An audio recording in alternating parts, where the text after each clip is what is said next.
What about Brenda? This young woman thrives on her independence, yet she has sad eyes, an addictive personality, and feels trapped in a world that only she understands. She serves coffee by day, works as a hostess by night, and spends the rest of her day watching time go by as she waits for her husband to be released from prison. Eventually, Brenda did find herself a distraction. It was online gambling. She quickly became obsessed. One day, as she was washing a few dishes, Brenda received the call that her husband was coming home. Initially, Brenda was thrilled to see her husband again. Thrilled. And eventually, however, she grew uneasy. Things were different. A few days later, a large bill came in the mail. And as to be expected, Brenda's gambling addiction had quickly eaten into her savings. It had finally happened. Brenda was in debt. She decided to hide the letter so her husband wouldn't see.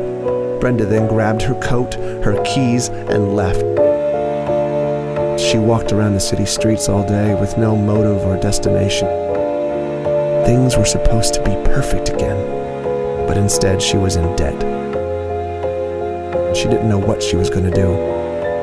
Lost in her thoughts, Brenda got into her car that night, and before she could even buckle up, Brenda got hit. So, what does all this mean? Let's recap.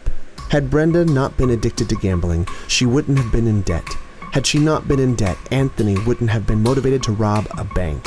Had Anthony not robbed a bank, Haley wouldn't have called the police. Had Haley not called the police, Anthony wouldn't have dropped the cash. Had Anthony not dropped the cash, Robert never would have found it. Had Robert never found it, he would have never had a reason to celebrate and get drunk.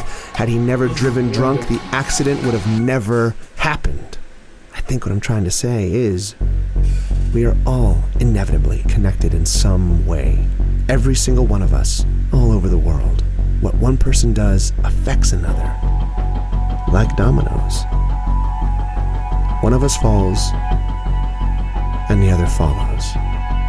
And this keeps going, and going, and going, until we've all fallen.